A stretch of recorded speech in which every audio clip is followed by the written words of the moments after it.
Shalom, apa kabarnya? Bertemu lagi di Habatus Hidupku Bagi Kristus. Apa kabarnya adik-adik semua, papa, mama, kakek, nenek, keluarga semua yang menyaksikan, apa kabarnya? Habatus hari ini kita akan belajar dari Yesaya 63 ayat 7 sampai yang ke-19. Wah, panjang ya, tapi nanti dibaca bersama-sama ya. Yuk orang tua, tolong dampingi anak-anaknya untuk belajar firman Tuhan, karena pendampingan orang tua itu penting loh buat anak-anak mengenal firman Tuhan. Adik-adik semua juga membuka Alkitabnya, dan kita membacanya bersama-sama. Terutama yang sudah bisa membaca, baca semua dan full ya. Ibu Yohana akan menuntun adik-adik semua untuk membacanya. Tapi sebelum kita membaca firman Tuhan, kita akan berdoa. Tuhan Yesus yang baik, kami ucap syukur karena hari ini kami diberikan kesempatan untuk belajar firman-Mu. Berkati kami supaya kami mengerti, memahami, dan melakukannya dalam hidup kami.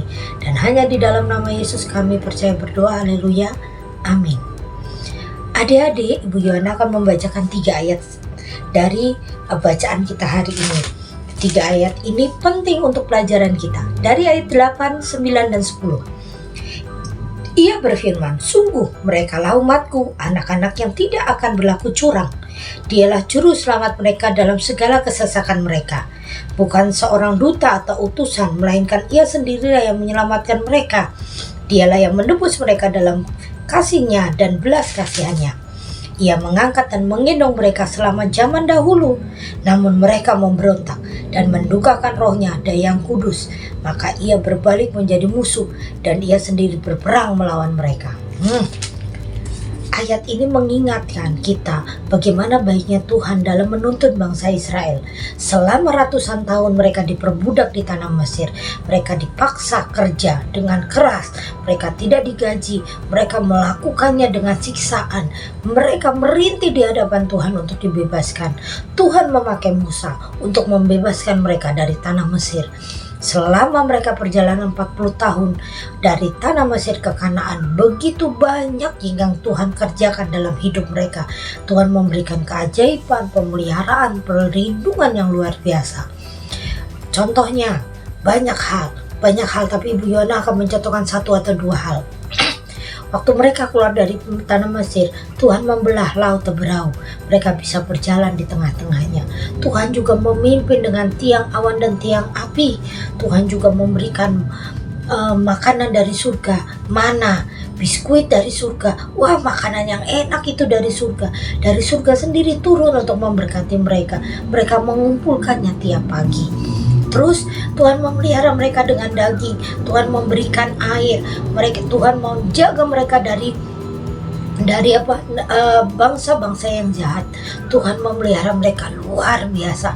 Tetapi apa yang dilakukan orang Israel? Mereka tetap memberontak pada Tuhan. Mereka memilih melakukan kejahatan daripada melakukan kebaikan. Mereka memilih menyembah berhala daripada menyembah Allah yang hidup. Itu yang mendukakan hati Tuhan. Tuhan mengatakan bahwa orang Israel mulai memberontak dan menempatkan Tuhan menjadi musuh mereka. Dan Tuhan pun menjadi musuh mereka benar-benar. Tuhan marah, Tuhan mengizinkan berbagai macam pencobaan dalam hidup mereka. Tuhan mengizinkan mereka mengalami begitu banyak kesakitan. Tuhan mengizinkan mereka terlibat dengan banyak masalah. Supaya apa? Supaya mereka ingat bahwa kesusahan yang mereka alami ini akibat dosa mereka. Dan mereka akhirnya kembali pada Tuhan. Ternyata tidak semudah itu orang Israel kembali pada Tuhan. Tetapi puji nama Tuhan, akhirnya mereka menyadarinya. Ayat-ayat yang ada di Yesaya 63 ini menuliskan begitu penyesalan mereka terhadap Tuhan. Mereka menyesal telah meninggalkan Tuhan. Mereka sudah kapok, tidak mau lagi meninggalkan Tuhan. Makanya mereka mulai merintih, memohon belas kasihan Tuhan. Di ayat yang ke-9 yang tadi kita baca, bukan seorang duta atau utusan, melainkan ia sendirilah yang menyelamatkan mereka. Dialah yang menebus mereka dalam kasih-Nya dan belas kasihan-Nya. Masih ingatkah adik-adik semua bahwa Tuhan Yesus dari awal sudah menetapkan satu rencana keselamatan. Dia sudah memimpin orang Israel keluar dari Mesir, dan dia sendiri memimpin dan menyelamatkan kita untuk selamat dalam karya penebusannya. Ini adalah bulan-bulan Paskah. Kita diingatkan kembali tentang salib Yesus. Bagaimana Tuhan Yesus bertanggung jawab penuh untuk menyelamatkan kita. Dia sudah mati di kayu salib. Dia sendiri yang turun dari surga menjadi manusia untuk menyelamatkan kita yang berdosa ini, supaya kita ini mendapatkan hidup yang kekal, tidak mati untuk selama-lamanya, tidak binasa, tetapi ada jaminan keselamatan buat kita. Dia menjadi utusan, dia mau turun dan merendahkan dirinya untuk kita. Adik-adik yang baik, pantang bagi kita untuk melecehkan korban Kristus. Jangan sampai kita meniadakan atau lupa akan pengorbanan Tuhan Yesus. Itu tidak boleh. Sebagai tanda kita mengucap syukur, kita menjadi umat yang baik. Ibu Yuhana tahu untuk menjadi anak yang baik, anak yang manis itu tidak mudah. Tetapi bukan berarti tidak mungkin. Adik-adik semua harus berjuang menjadi anak-anak yang hidup benar dalam kasih karunia Tuhan. Jangan menjadi anak yang nakal atau hanya nurut saat ingin sesuatu. Hanya mau ke gereja kalau ada acara besar atau sedang ada bagi-bagi hadiah. Jangan ya, kita akan bergereja, kita akan terus bersekolah minggu setiap hari Minggu, setiap ada pertemuan ibadah, karena kita tahu kita perlu dibentuk. Kalau di gereja pun jangan hanya main handphone, jangan hanya ngobrol, jangan hanya main-main saja, tetapi di gereja kita mendengarkan firman Tuhan, kita mulai belajar tunduk di hadapan Tuhan.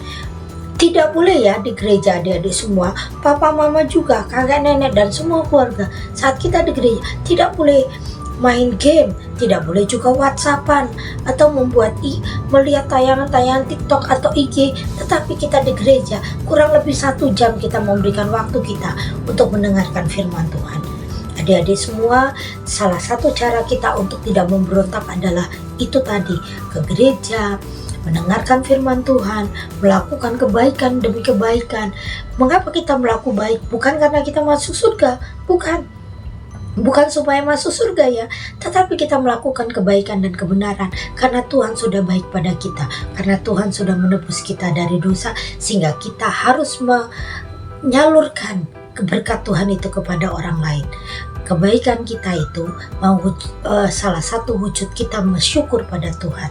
Adik-adik yang baik, firman Tuhan sudah sampai di sini. Ibu Yuhana berharap adik-adik semua mendapatkan berkat yang melimpah dengan pembacaan firman hari ini.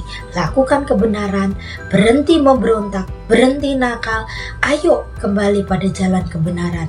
Karena Tuhan Yesus sudah mati bagi kita, menebus kita dari segala pelanggaran kita, supaya kita menjadi pemenang, bahkan lebih daripada pemenang.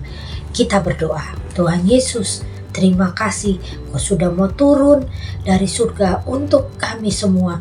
Terima kasih, jaminan keselamatan itu sudah ada bagi kami. Terima kasih Tuhan, Tuhan sudah menebus kami sehingga kami menjadi umat pemenang.